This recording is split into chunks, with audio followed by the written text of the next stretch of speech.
So I charged my GoPro, but I'm not using it, obviously. And so the thing is that I want there to be a level of quality in terms of the production value if I am recording visual as well. And I don't really have a current setup right now because, I kind of walk my dog while I'm doing these. It's not particularly convenient for me to record audio and visual simultaneously while I'm walking my dog, but I can record audio without much difficulty while I'm walking my dog. But I think when I have a setup and I can sit down somewhere, I would like to do that. It's not a huge priority right now because I want to more so get into a habit of recording these because I think it's important for me and I would like to share this. And it's the sort of thing where there have been people or conversations that have helped me in my life in terms of clarifying experiences for myself or learning things or gaining empowerment, and there's a level in which I would like to offer that to other people in a way that I can, and this is a way that I think I can do that. And so this is what I'm doing.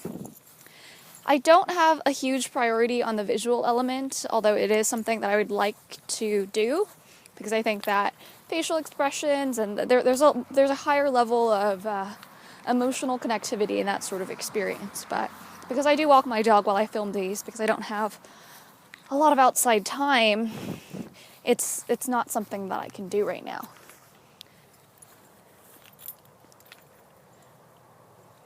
So in the last video that I shot, there was this rhythmic sort of beating that happened when the microphone on my ear set came into contact with, basically whenever I'd walk, it hit it, and so you could hear that. So I'm just making sure it doesn't hit now. That's how I'm resolving to deal with that, which is fine. It's not a big deal.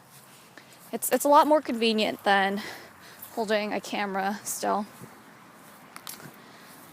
So it's pretty hot today. I'll admit that. It's not a huge deal. It's fine. It's what it is.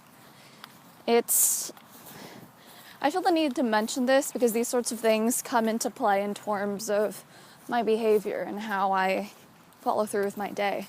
Because I do have a flexible schedule with regards to my day. And so I do things when I find convenient, depending on whatever variable is relevant to me at the moment. Yo, doggy, come on, where are you going? And so I like walking through cemeteries. I'm walking through one right now. And it's interesting to me right now because I walk through cemeteries quite often. I'm respectful about it though. And I don't think that there's any sort of concern either way about it. I don't know, I like them. I do, I like them. I like them. My dog is behaving a bit out of character, which is unusual for her. Because this is a sort of thing that we do regularly. We'll park near the cemetery. We'll walk the border of the cemetery and then to a nearby park. And she's always very calm in this experience. But right now she's quite agitated in the park. And in my talks before, in previous episodes, there's a very conscious effort on my part to be explicit and discreet to the best of my ability. Because I'm aware I have a tendency towards a bit more airy, a bit more abstract, which is something that I personally enjoy, which is why I talk like that. But I recognize to offer more substance or to offer more context in regards to being a bit more concrete or specific would be helpful. Mumpo. In the last episode, I talked about freedom and how it relates to power, and how power is ultimately a way to control other people or other situations. That was a cynical interpretation of power with regards to dynamics. I would like to offer another perspective of power with regards to dynamics. And I would like to offer this perspective because I think this is the perspective that I ultimately gravitate towards or relate to, or that ultimately motivates my actions and my goals. I don't want power in my life because I have a desire to control anyone. I don't want power in my life because I have a desire to manipulate anyone. I have a desire for power because I want autonomy. I want absolute freedom. If you don't have a direct boss above you, you don't have to worry about upsetting your boss.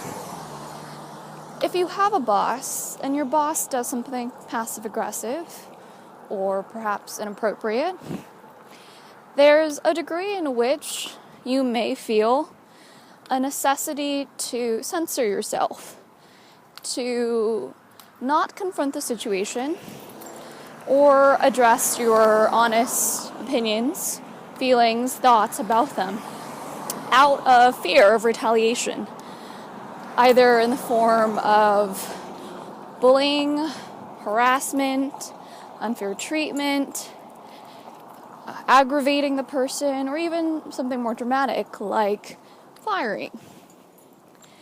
And I'm sure this is a common sort of feeling that people go through.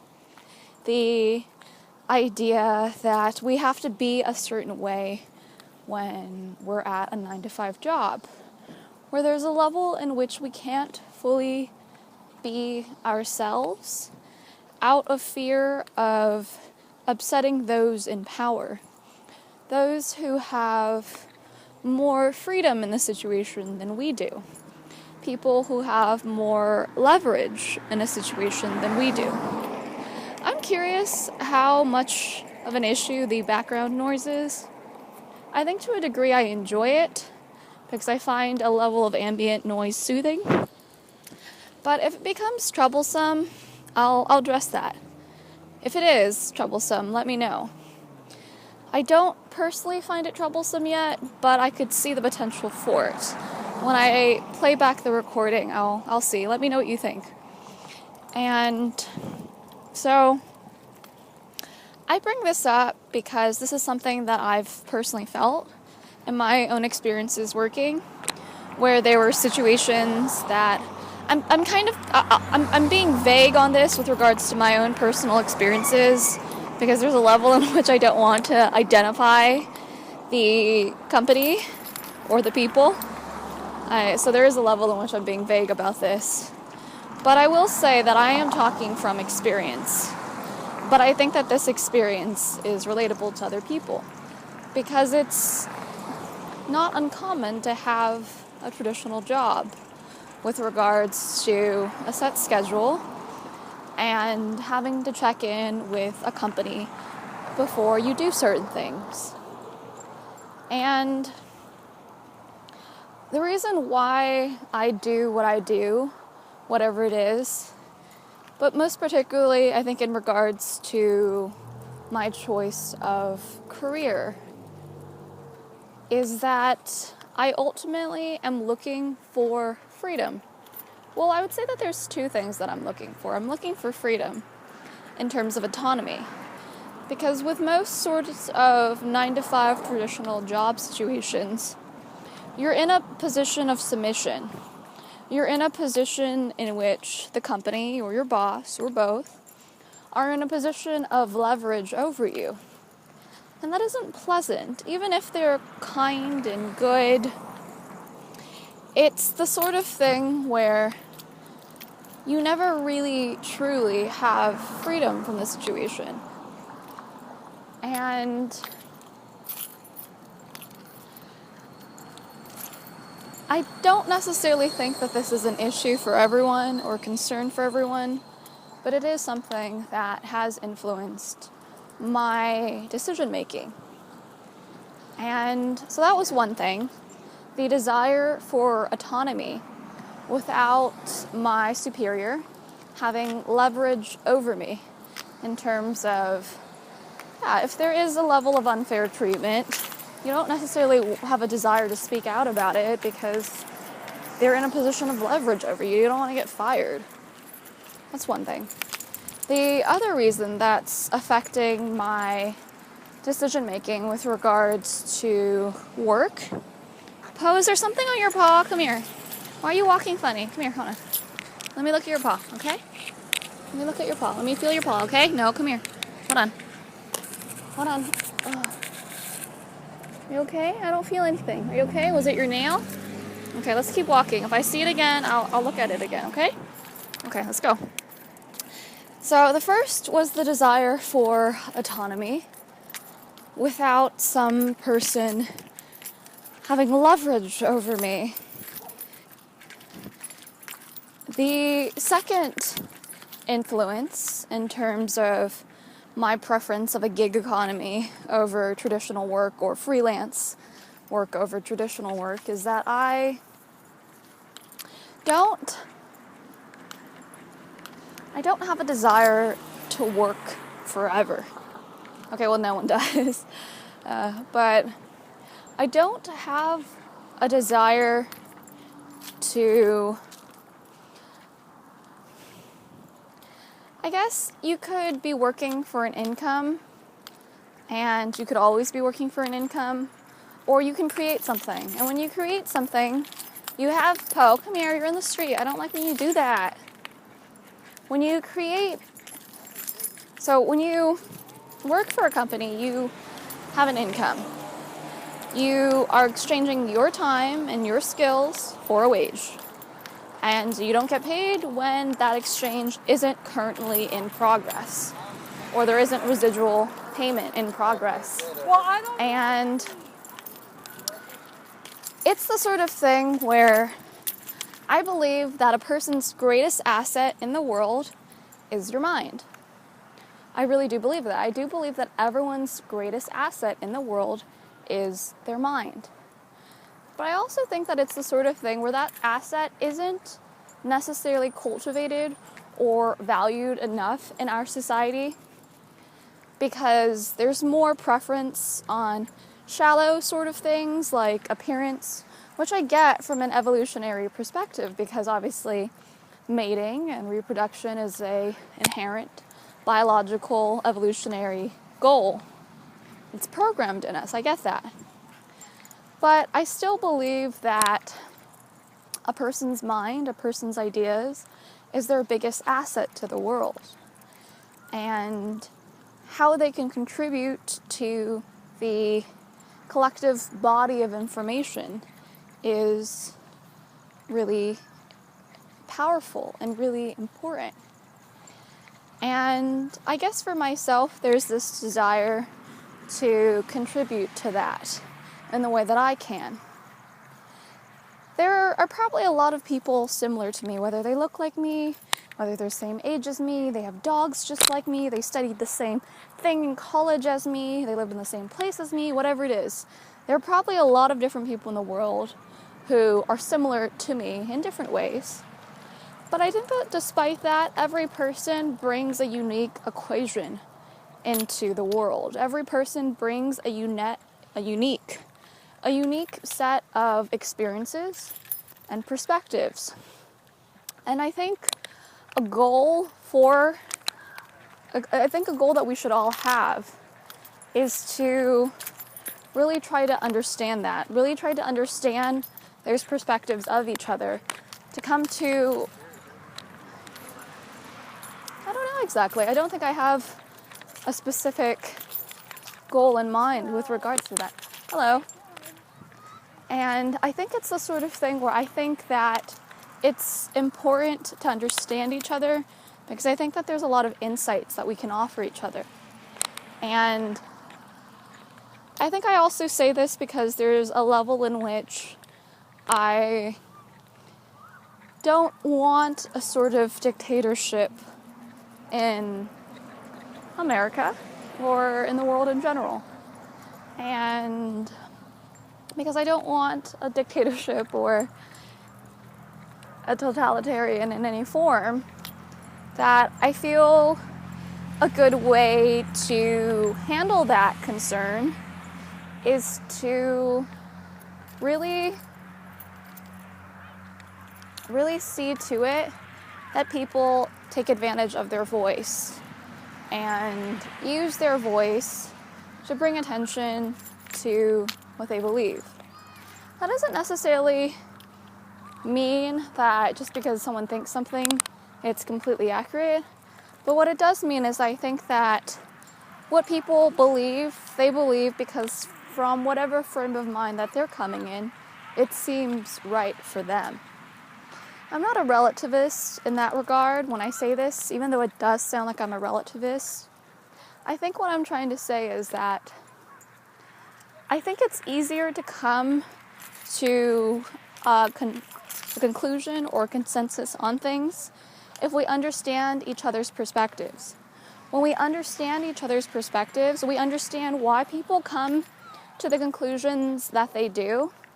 We understand how people's experiences affect how they think, how they feel, why they think that way, what motivates them. And I think that change really is grounded in understanding. Oftentimes, people try to persuade each other to do this, to do that, to feel this, to feel that, whatever it is. But a lot of the times, the reason why it's ineffective is that there isn't an understanding at the person's core or underlying motives or goals. And I think it's a really hard thing to get at. I think it's a super hard thing to get at. To be fully self-aware, it's a very difficult thing to get at. Ideally, if a person or everyone was self-aware, there wouldn't, in my opinion, be any sort of discrepancy between opinions. Because we would all be able to arrive at some sort of universal truth about things. But I think that's difficult because a lot of the times what informs our beliefs and forms our thoughts are our experiences. And if you have a very polarized experience of something, it's difficult to relate or to understand another's experience who isn't that way, who hadn't had the same experience.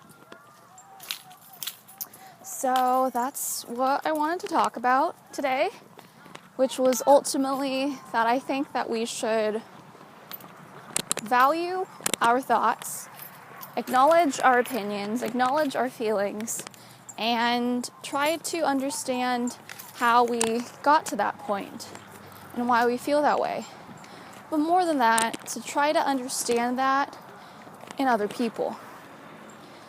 There's been a lot of intense emotions happening with regards to this presidential election in 2016 in America. And I feel it's really important in this time because there is so much polarity of opinion to make an effort to really understand each other. And I think that understanding breeds a level of tolerance and acceptance. So that is it for today. If you want to share with me some of your thoughts on different issues on the ballot or on the election in general, you are welcome to. I will read your comments. If there are none, there are none. Have a good day. Bye.